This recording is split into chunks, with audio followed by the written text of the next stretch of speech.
This is Full Coffers with your host, Phil and Toni Buggs from Abundant Harvest Christian Fellowship Ministries. And this week on Full Coffers, The Journey, Part 5. Well, we left everyone off with, we did get married, October 9th, 1982. Just want to flip back just a little bit, talk about the summer leading up to that big day. After we got through the parent debacle, and unfortunately for me, did not improve my grades at U of M. And like Philip, I was academically dismissed from it. I thought I could get my way through the second semester, and I didn't get a letter, so I enrolled in summer courses so that I could stay on campus, but it didn't happen because within 2 weeks of me starting summer classes, the dreaded letter came in, and I had to pack my bags and vacate the premises immediately. It wasn't something that my mother was very happy with, and unfortunately we had a little contention. But my goal was I needed to get a job because we needed to save because we were going to have a big day coming up. Yeah. And so as soon as I got home, within a week, God opened a door, and there was a summer program for low-income families that I was able to acquire. And the odd thing about it, that job was located at the same place where I was being trained as a machinist. Right across the street from each other. You know, how's that for being born under a good sign? I mean, that was just fun. But I worked there as pretty much a gopher, but I didn't care. And we were able to save money. We were able to see each other. By that time, Philip had purchased a car.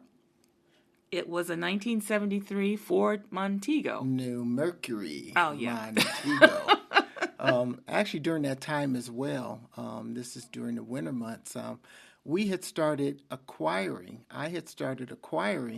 appliances for our new home. Yeah. Now, this is in the winter months. Had to be January, February. And had gone to this used furniture place or resale place, I guess what they call it. They're not really I saw the advertisement in the TV guide. And so I went and I pick out this. It was a side-by-side refrigerator. That's what it was. And a stove. And I purchased it, but I had to ask my father, could I store it in our basement? Yeah. And my father didn't have too much of a problem with it, but I think in the back of his mind, he was saying, well, why are you ordering this stuff? Why are you getting this stuff so early?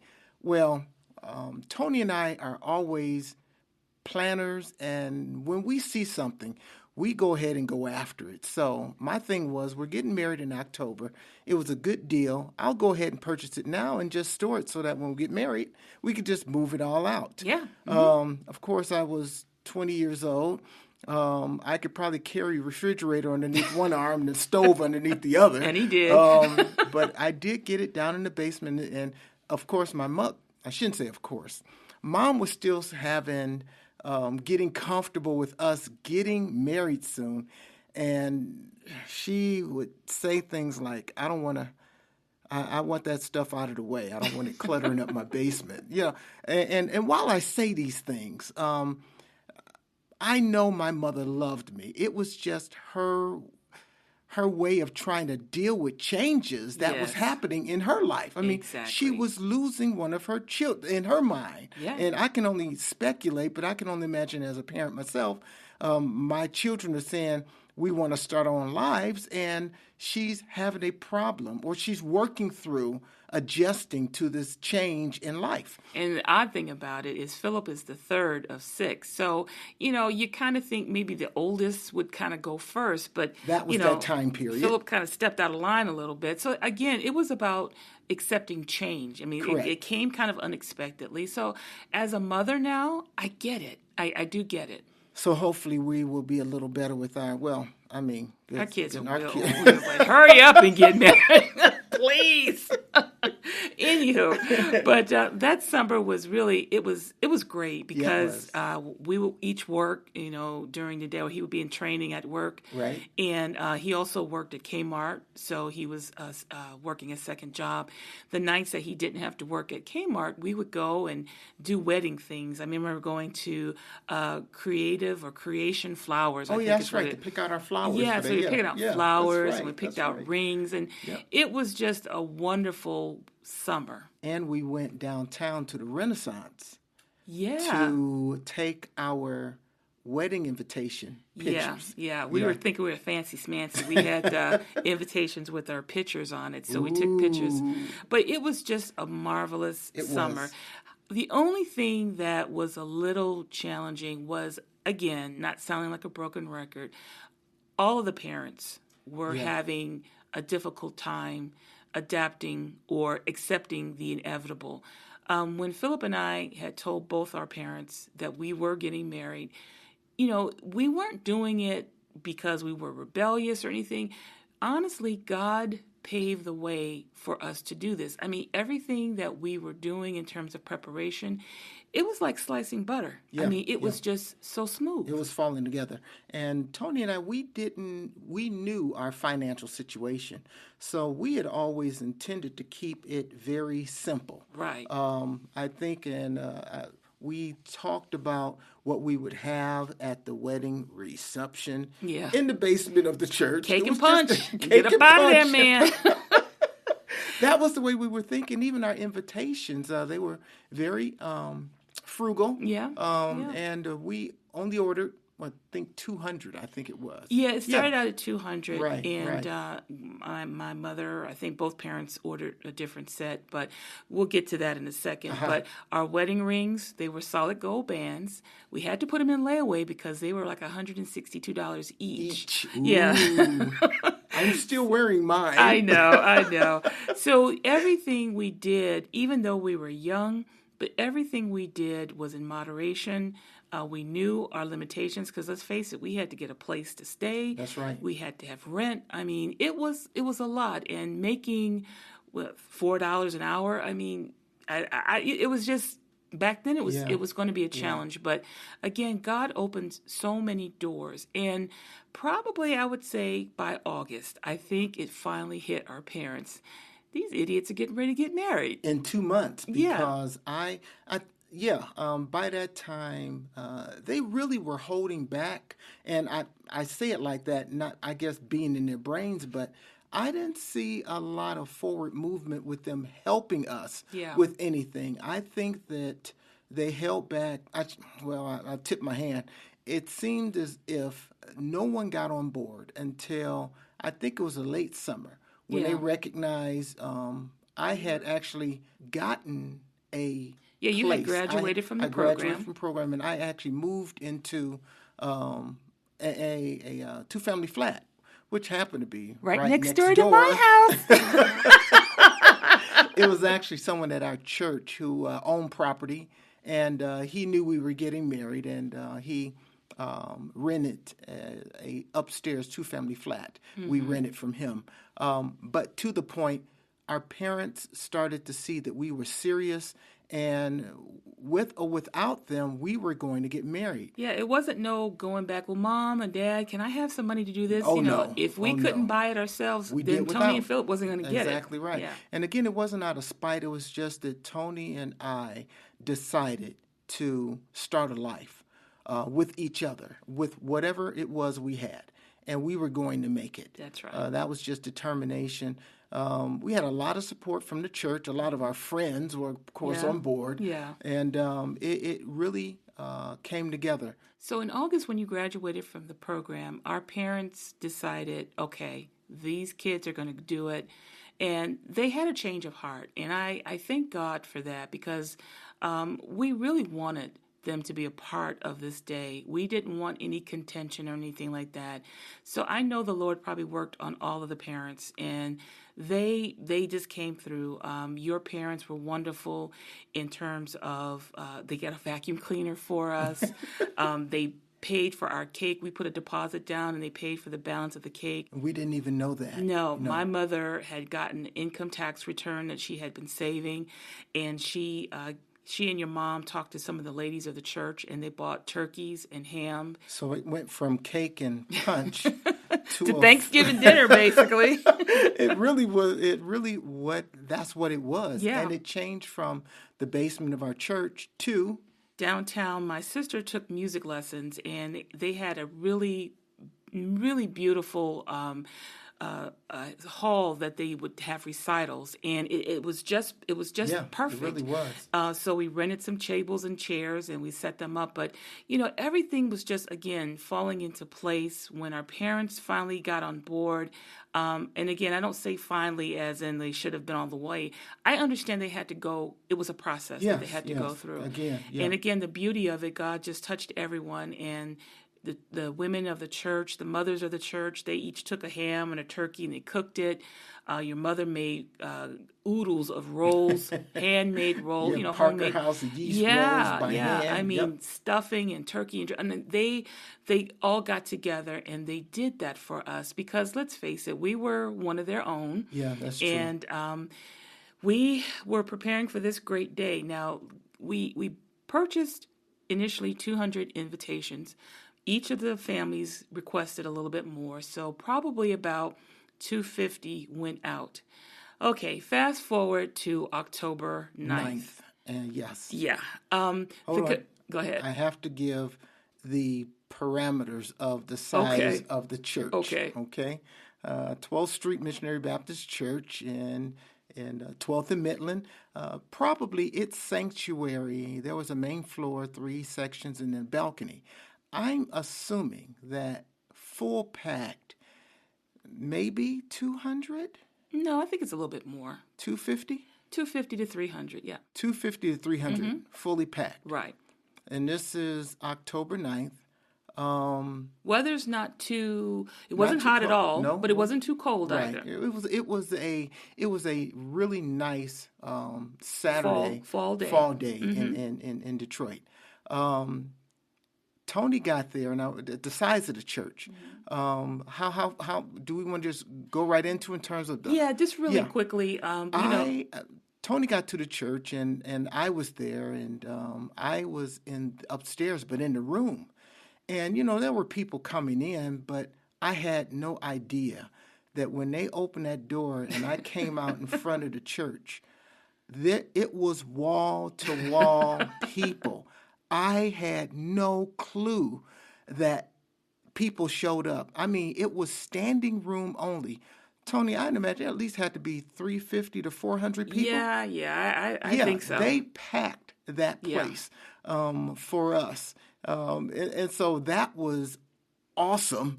That was just overwhelming to us. That's the first time. I think you said your knees were buckling. The first time. Now, I've ushered at 12th Street for years, standing up front without not locking your knees. But when I came out and I stood up there with Pastor, and I couldn't believe it. I says, my knees about to. I better get myself together. Go like But it was a beautiful wedding. Yeah. When we selected the song, I wasn't up for a lot of tradition. The traditional. Yeah. Here Comes the Bride. Correct. So the song that we selected, we felt was epitomized exactly what we had experienced the past 4.5 years.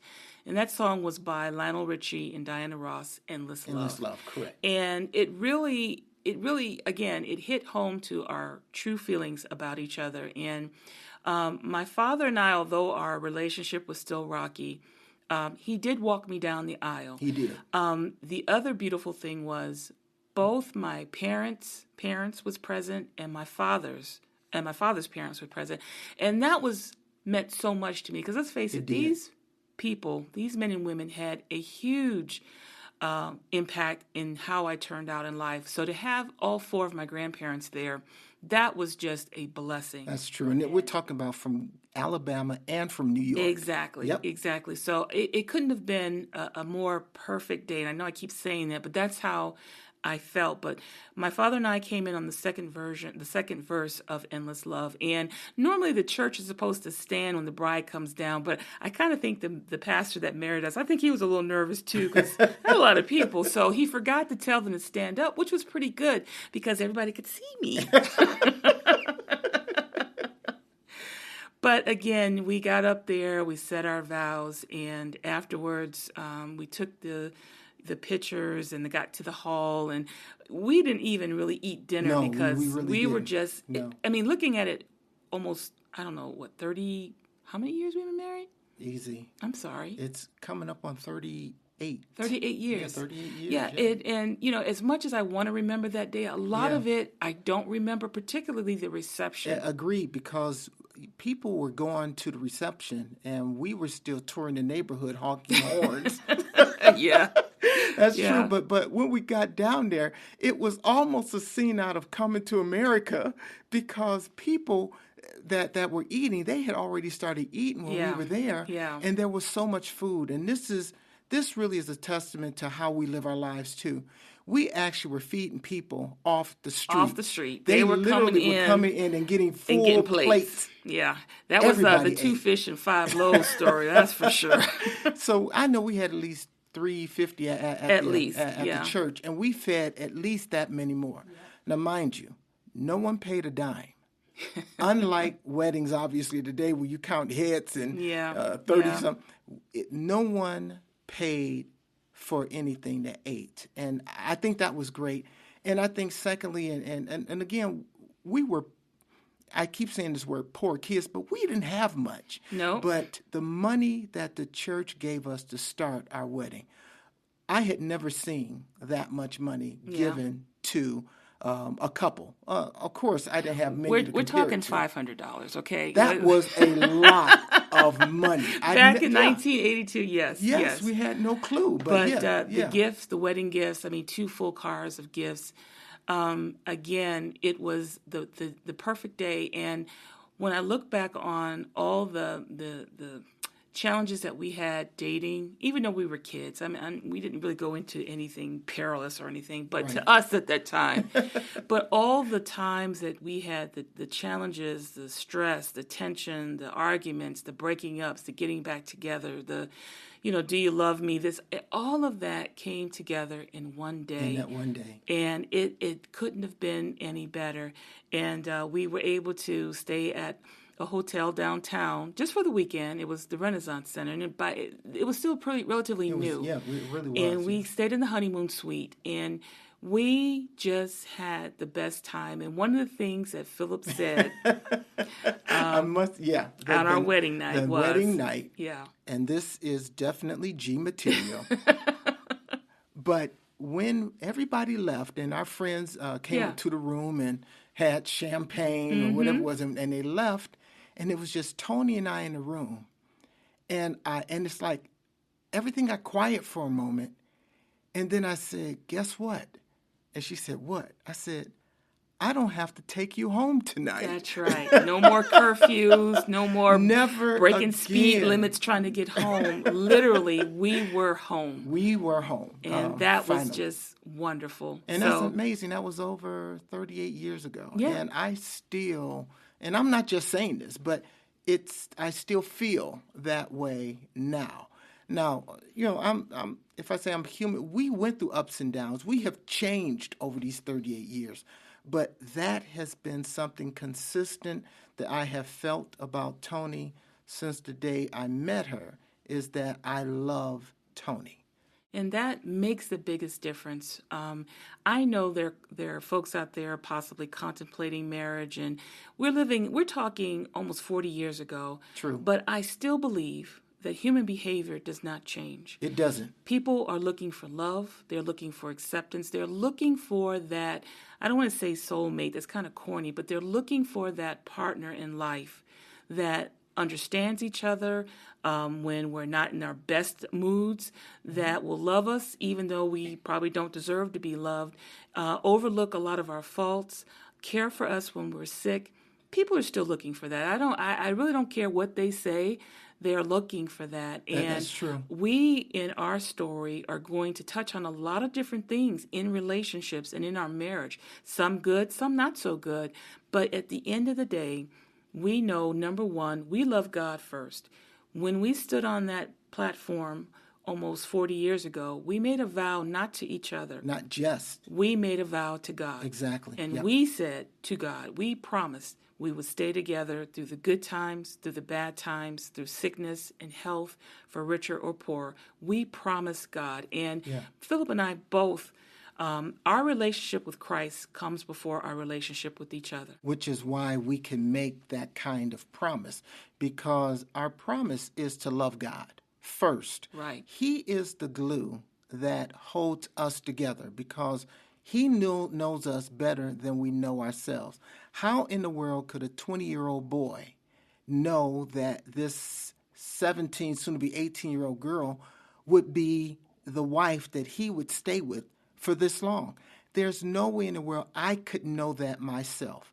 I had to trust God, and even when I did, there was no magic wand that God looked or gave me some crystal ball that say we would be sitting here in 2020 talking about our lives from 1978. There was no guarantee of that other than the faith that God had shown me by his consistency in what he does. So when he told me that Toni would be my wife, I believed it by faith. That's all I had. And believe me, there's been many instances where that would be tested. But at the end of the day, just like I think I shared the last, that when things, and God, he was the one that asked me, who did I tell? Who was my contract? Who was my promise to? And I had to remember, Lord, you promised me. You told me. And so that relationship has to override even the love that I have for Toni. So the glue that holds our marriage together, and that's the best way I can say it, is the love I have for God and trusting him. If I say that guarantees, yes, I think that is a guarantee. Yeah. That You can if take that I one to the love bank. God, then, and if he said you would be my wife, and God is consistent, he doesn't fail, he comes through on every promise, he sees what we can't see, then I know that I can bank on that. So as Exactly. long as my relationship with God, my love of God, overrides my love of Toni, I know that we'll always be together. And that's really nothing more I can say about that, except that God can do some extraordinary things with ordinary people. And honestly, Philip and I, we're ordinary people. Yes, we are. But God has done some extraordinary things. And we just want to encourage and share those things with you. We're not anyone special. We weren't born with a silver spoon in our mouth, No. but just the desire and the willingness to submit our lives to Christ. Yes, so now we're married. Now we start our years as a couple. Oh, Lord. And later on as parents, which we're going to start to get to. Right. But I think we want to Yeah, we round can down wrap it up. Yeah. what we're talking about in terms of how we got together to the day of our marriage. And we're going to start to shift gears now as Philip and Toni talk about their years of marriage and how that has evolved over almost 38 years now. Yeah, and so we just hope that you've enjoyed the early years of Philip and Toni, because I'm sure a lot of stuff you brought back to memory. You were thinking, remembering, oh yeah, I remember that time. So we wanted to bring a little Levity, a little, just kind of getting you to remember your first love. Sure. And for those of you who are fortunate to marry your first love, I mean, that's just an awesome experience. But we just wanted that part to be, just funny and joyous and, Sure. and all kind of things. Now we're getting ready to make a turn. Now, I'm not going to say everything is bad, but again, now Philip and I are adults, and growing up in adulthood is a lot different than growing up as kids. 18 and 21. Yeah. We're married. Yeah, exactly. Exactly. But again, we just hope that these first few sessions that we've had with you to talk about our dating experiences up until the time we got married has been enjoyable. And we're just going to keep it moving. Agreed. This episode was produced and edited by Miss K. Simone. Cover graphics by Indefinite. Music by Miss K. Simone. So until next time, I'm Phil Bugs. And I'm Toni Bugs. Wishing you a wonderful week.